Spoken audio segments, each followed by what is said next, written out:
Evening. The wonderful Peter Gray talking about the Amsterdam sailing. That's the Amsterdam.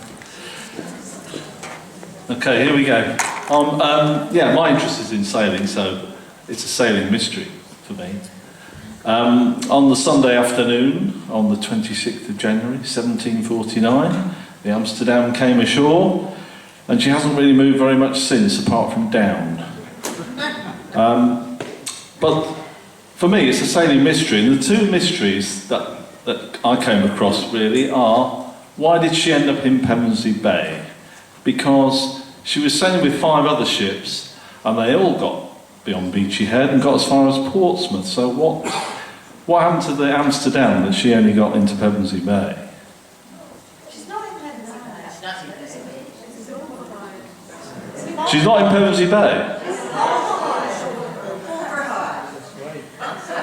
Oh, okay. Yeah? Does that count for my time, that little? And how come she came ashore at Bulverhive when she lost her rudder? Which, you know, is quite an important piece of kit in my experience. So, yeah, I first kind of came across the Amsterdam about 15 years ago on a family wet weekend in Amsterdam. And it was raining and we like boats, so we thought, let's go on a canal and harbour cruise. No, it did come on. No, we didn't go on one of those. We went on one of these lovely things. So 80 soaking wet tourists in a heated, glass-topped boat. Yeah. By the time we got to the harbour part of the cruise, we could see a little bit out of the windows, and the skipper pulled into a dock, and the guide said, and on your left is a replica of the Amsterdam, which ran aground outside Hastings. And there it was. A thumping great big ship.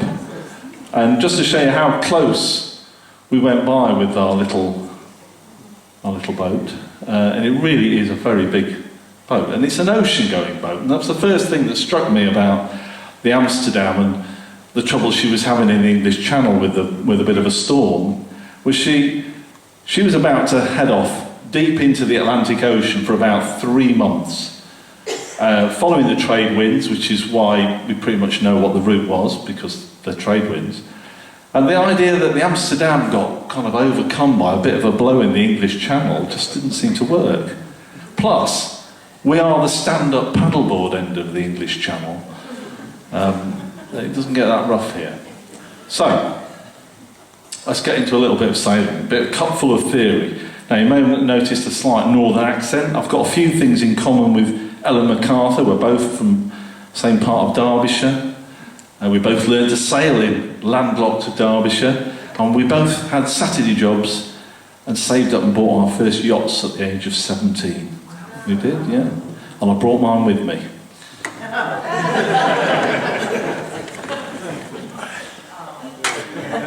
I've just got to rig it.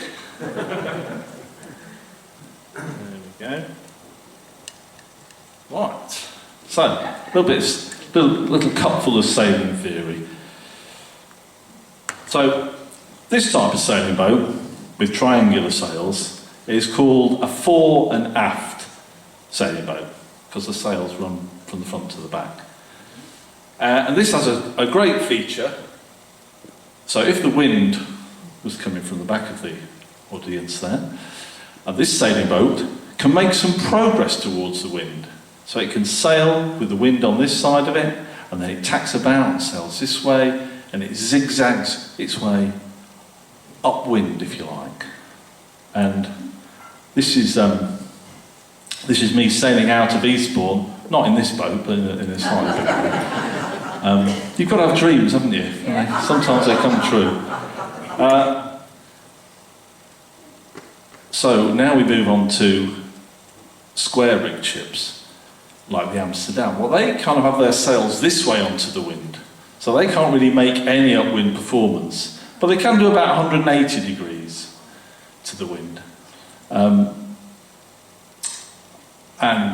the key thing there, if the Amsterdam and the other ships were wanting to travel west through the English Channel, they would need a wind with some east in it, which is why they set off around this time of year, the end of the year, beginning of the year. We get these easterly winds, which will help blow them through. Right. Let's get to the 6 ships. So the last time the 6 ships were all together was at the Downs anchorage off Deal.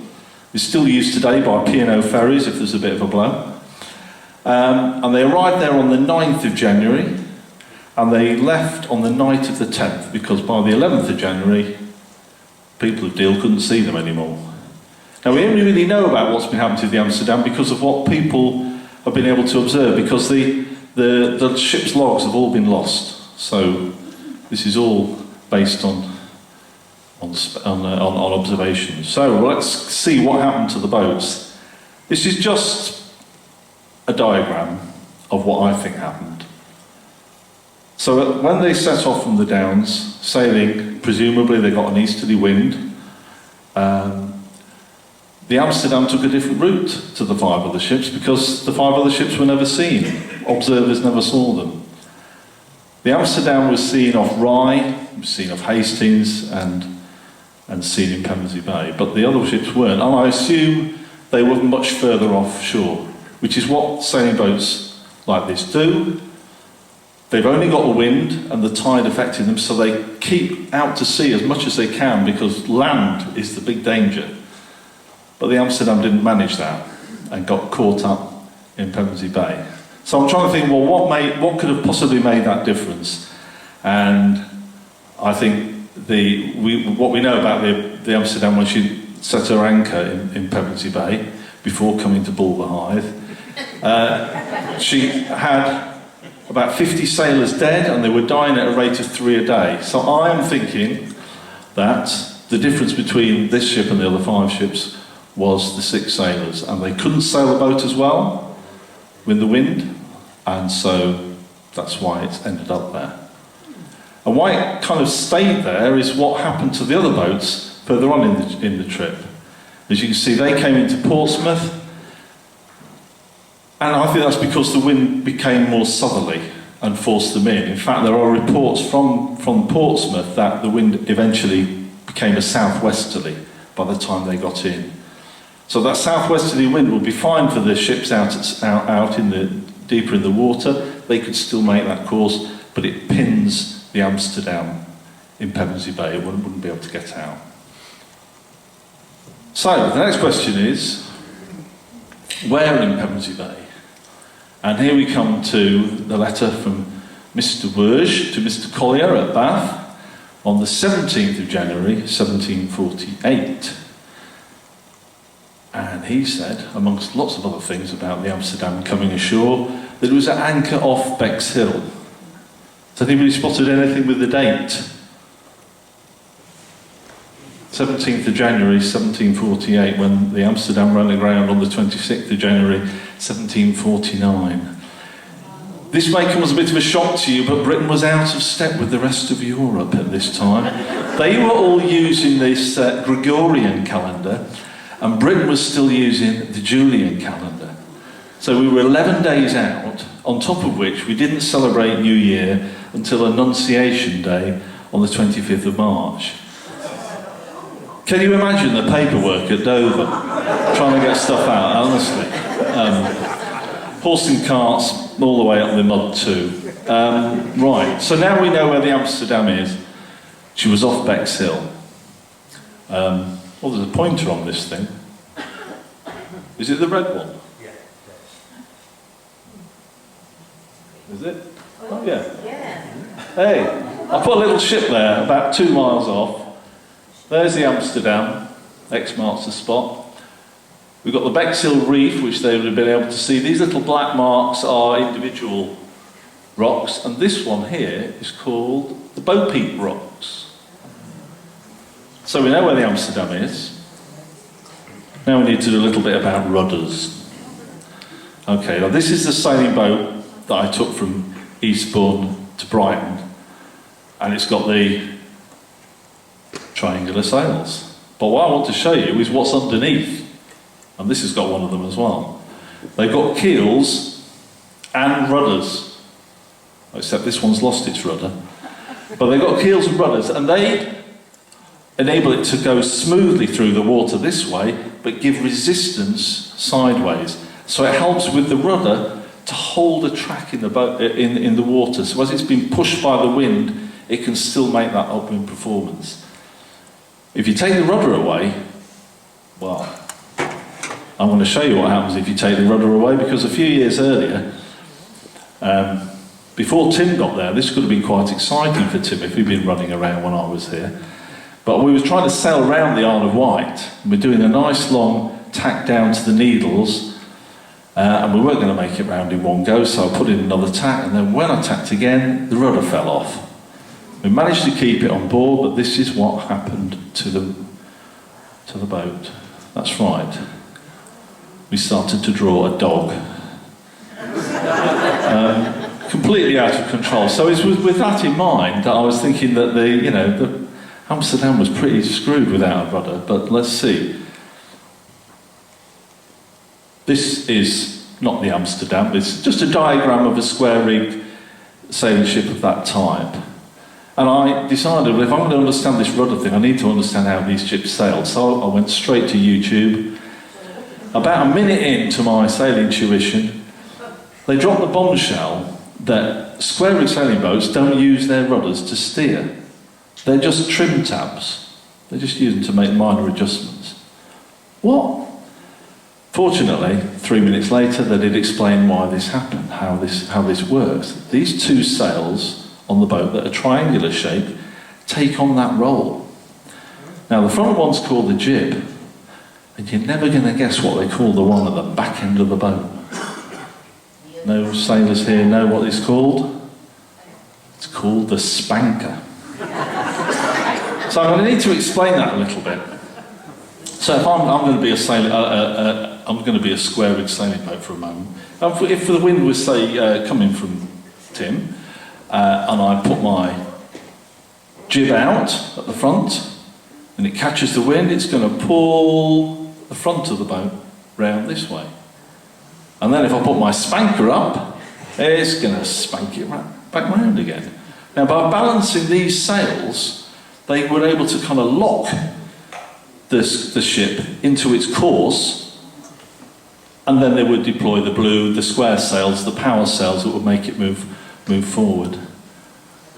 And so, which was mind-blowing to me, because that was the same job that's going on underneath these boats to try and keep them stable and keep a course. They were managing to do it with the sails on top of the boat.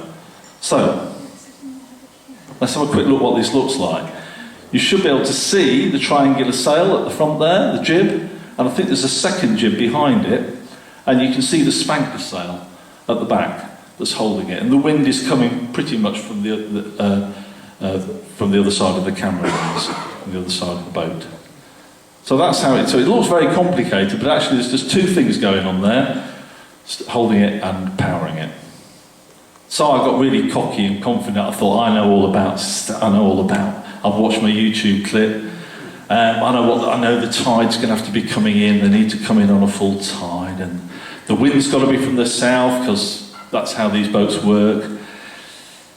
Yes, I then had a bit of a confidence crisis because I realised I didn't know a clue how to sail these boats, and I needed to find somebody who knew something about it without having to go and read really long books. So I tried to find somebody on the internet, and I came across this classicsailing.com, and they had a ask us a question at the bottom, and I thought, I've got a question. And I had a bit of a kind of Alice's Restaurant moment, if anybody knows that, the 27 8x10 colour glossy photos. So I laid it all out, where the wind was coming from, the tide, the sails, the broken rudder, and sent off my email. And lo and behold, I got a reply from Adam Purser, who was the joint founder of Classic Sailing, and himself a sea captain and a trainer of sea captains in square-rig sailing boats. And this is what he had to say. I think they did not have much say in the matter. If the anchor parted suddenly, the bows would have been blown off by the wind, and once the moment of the swing began, she would spin out of control. Setting sails would just have made them approach the beach faster. That they went ashore bow first is therefore likely to have been entirely a result they had no control over. Shit. It kind of took the wind out of my sails, my idea that they were going to... sorry, couldn't resist it.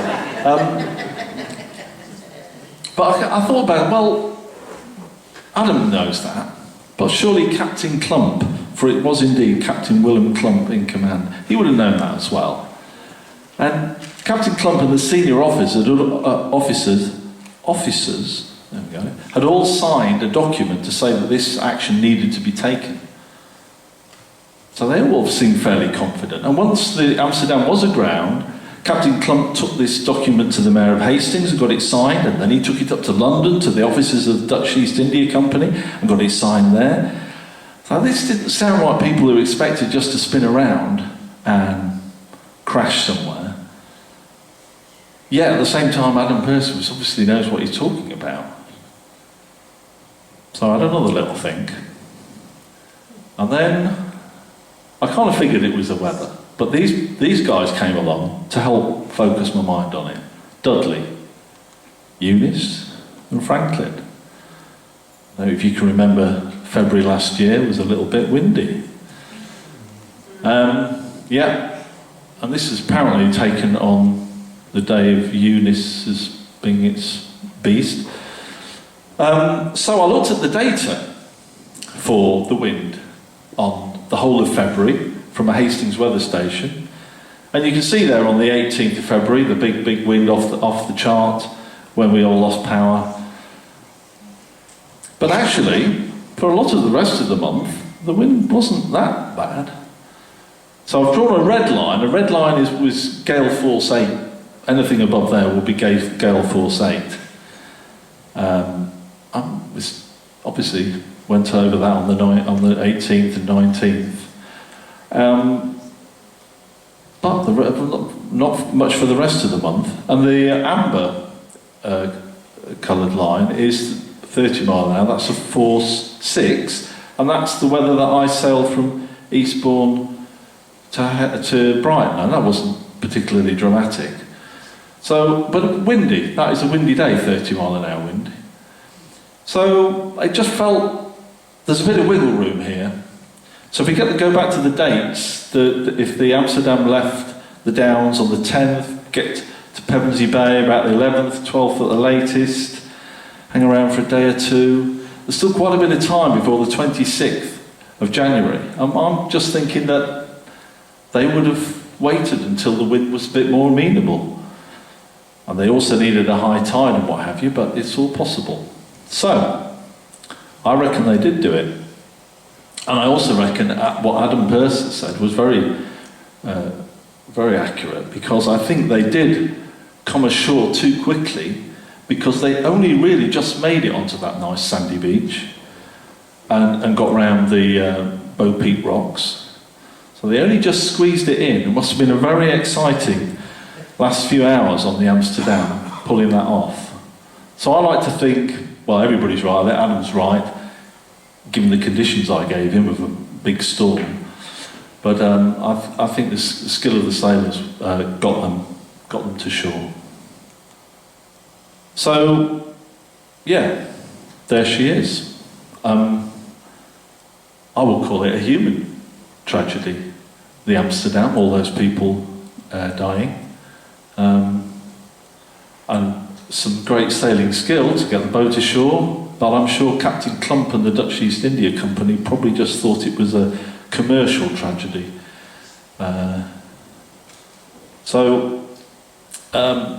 That's basically all I've got to say, other than the lowest equinoctial spring tide, the lowest tide of the year, is just coming up at 6:32 in the morning. That's my dog Bruno, he'll be there. All the dog walkers, it's either the dog walkers or the dogs, they just know what the tides are at Bulverhide, because they're always out there.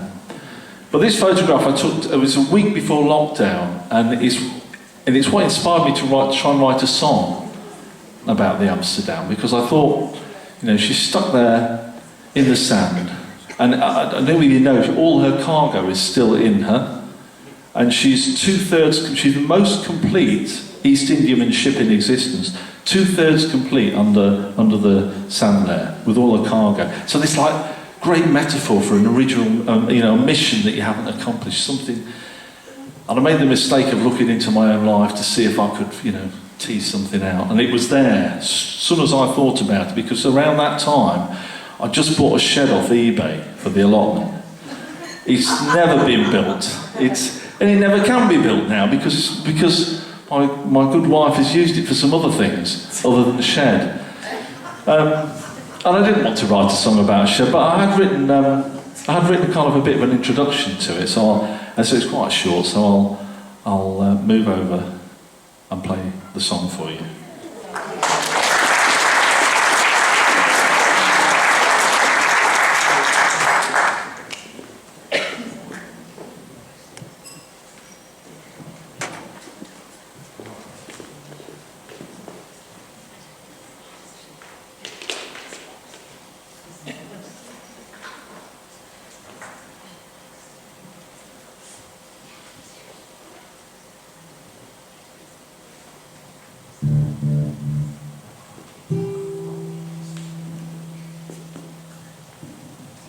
Here we go. Is that loud enough, the guitar? Yeah?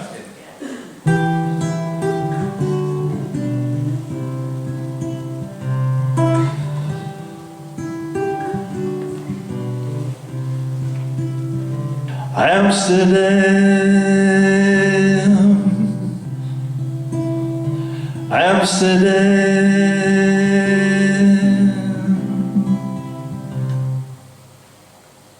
That's not the end of the song. That's just the bit that I want you to sing that comes along at the end of the song. When the moon casts itself against the sun, tidal forces act as one. When the waters ebb away into the sand, what remains is the Amsterdam. It lies half deep, wide awake asleep, to surface every now and then, just to sink again, sink again.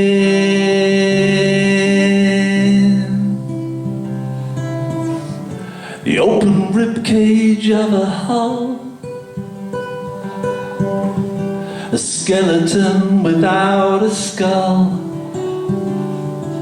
a ghost ship going nowhere in the sand, the stranded Amsterdam. Here we go, join in. Amsterdam, come on here. Amsterdam, Amsterdam. Harmonies on this side. Amsterdam, Amsterdam, Amsterdam, Amsterdam, Amsterdam. Last one. Amsterdam.